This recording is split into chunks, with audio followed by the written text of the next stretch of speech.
অজানা তোমারই ডাকেতে কাছে আজ আসাতে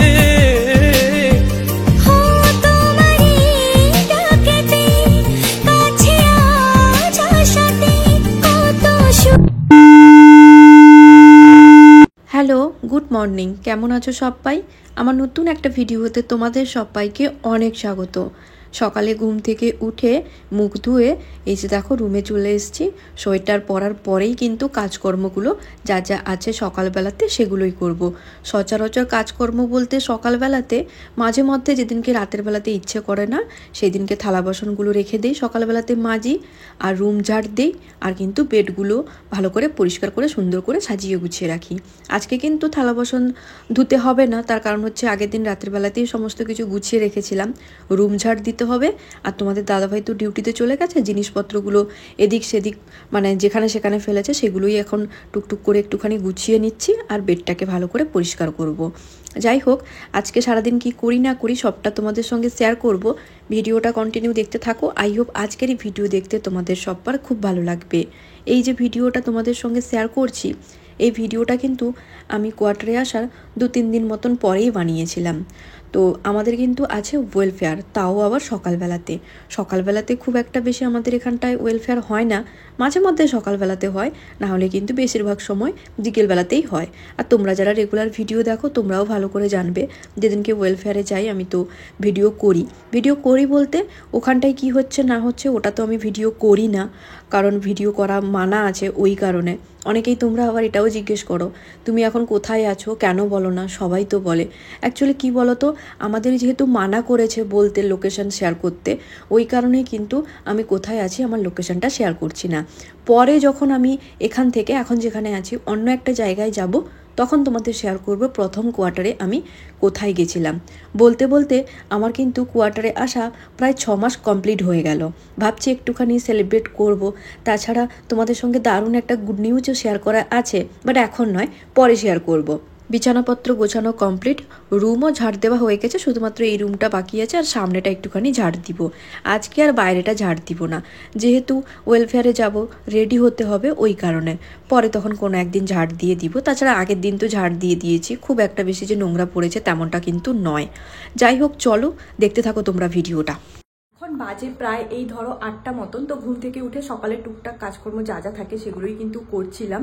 আর আমার খাটও বলতে পারো তোমরা, তো সেইগুলো লেগে আমার হাত দেখো কিভাবে কেটে গেছে। এই যে অনেকটাই কিন্তু কেটে গেছে। আর কাজকর্ম কমপ্লিট, সবাইকে জানাচ্ছি গুড মর্নিং।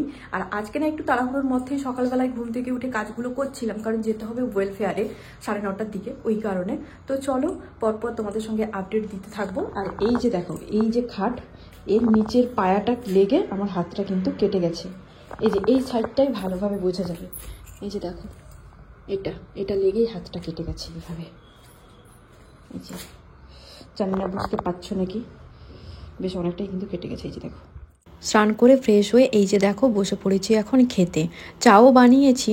আগে আমি কিন্তু খাবার খাই, তারপরেই কিন্তু চা খাই। খালি পেটে কিন্তু আমি চা খাই না। মুড়ি নিয়েছি আর কিন্তু সঙ্গে আছে মিষ্টি। খাওয়া দাওয়া কমপ্লিট করার পরেই কিন্তু আমি গেছিলাম কেরালা দিদিটার রুমে। যেহেতু আমি একা খুব একটা ভালো মতন শাড়ি পরতে পারি না, ও কিন্তু আমাকে পরিয়ে দেয়। ওর রুমে গিয়ে শাড়ি পরে এই যে দেখো চলে এসেছি এখন আমার রুমে। আর জিনিসপত্র যেগুলো আমি বের করেছিলাম সেগুলোই কিন্তু এখন এক এক করে গোছাতে শুরু করে দিয়েছি, কারণ এখনও পর্যন্ত গাড়ি আসেনি। ওই কারণে ভাবলাম যে চলো তাহলে জিনিসগুলো গুছিয়ে রাখি। তো ওই জন্য এক এক করে এখন সমস্ত কিছু গুছিয়ে রাখছি, বা যেখানকার জিনিস যেখানটায় ছিল সেখানটায় কিন্তু রাখছি। তো চলো এবার তোমরা দেখে নাও আমার ফুল লুকটা। তো এই যে দেখো পুরো কিন্তু আমি রেডি হয়ে গেছি। তো কেমন লাগছে আমাকে অবশ্যই কিন্তু তোমরা কমেন্ট করে জানাবে। আর শাড়িটা কিন্তু ওই যে কেরালা দিদিটা আছে ওই দিদিটার কাছ থেকে গিয়ে কিন্তু পরে এসেছি। তো এই যে দেখো, এটাই হচ্ছে ফুল লুক, পুরো একদম রেডি। এবার গাড়ি এলে তারপরে কিন্তু আমরা যাব। যেহেতু আমার রুমে গোছানো হচ্ছিল না, কমপ্লিট হয়নি, আমি চলে গেছিলাম শাড়ি পরতে, ওই কারণে কিন্তু আমি চলে এসেছি। ওখান থেকে আর গাড়িতে উঠিনি। ওকে আমি বললাম যে আমি আমার রুমের সামনে থেকে গাড়িতে উঠে পড়বো। তো বললো ঠিক আছে তুমি তাহলে যাও। তো এই কারণে কিন্তু চলে এসেছি, নাহলে ওখান থেকেই কিন্তু বেশিরভাগ সময় যখন ওয়েলফেয়ারে যাই গাড়িতে উঠি আর কি। তো যাই হোক, চলো দেখতে থাকো ভিডিওটা। বাড়ি থেকে কোয়ার্টারে আসার সময় কি কি শাড়ি নিয়ে এসেছি বা কি কি গয়নাগাটি নিয়ে এসেছি কোনোটাই তোমাদের সঙ্গে শেয়ার করা হয়নি, সবটা তোমাদের সঙ্গে এক এক করে শেয়ার করব। আজকে যে শাড়িটা পরে গেছিলাম ওয়েলফেয়ারে, এই শাড়িটা কিন্তু তোমাদের দাদাভাই আমাকে নিজে পছন্দ করে এনে দিয়েছিল। আর যে ব্লাউজটা পরেছি ওটা কিন্তু আমার মা এনে দিয়েছিল। আর এই যে দেখো এখন কিন্তু চলে এসেছি ওয়েলফেয়ার থেকে। এসছিলাম ওয়েলফেয়ার থেকে প্রায় 12:30টার দিকে। ভাবলাম যে ড্রেস চেঞ্জ করার আগে ভাতটা বসিয়ে দিই, ড্রেস চেঞ্জ করে আমি যখন ফ্রেশ হয়ে আসবো তখন ভাত হয়ে যাবে, ওই কারণে কিন্তু ভাতটা বসাতে চলে এসেছি। তাছাড়া আমি তো গেছিলাম 9:30টার দিকে, তখন কিন্তু রান্নাবান্না কোনো কিছুই করিনি। এখানে তো ভীষণ ঠান্ডা, তো খাবার ঠান্ডা হয়ে যাবে ওই কারণেই আর করা হয়নি। ভাবলাম যে 12টা 12:30টার দিকে তো ছেড়েই দিবে, তখন না হলে এসে রান্না করব। আর বর আসবে বলে আমি কিন্তু তাড়াহুড়ো করে সমস্ত কিছু এখন করছি। তো ভাত বসিয়ে দিয়েছি, এখন আলুটাকে এই যে দেখো কেটে নিচ্ছি, আলুটা সেদ্ধ করতে বসাবো ওই কারণে। তো চলো একদম ফ্রেশ হয়ে তারপরে তোমাদের সঙ্গে আবার পরে কথা হচ্ছে।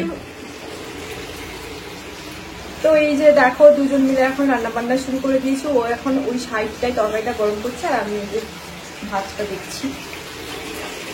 খেয়ে দিয়ে আবার যাবে নাকি? হ্যাঁ,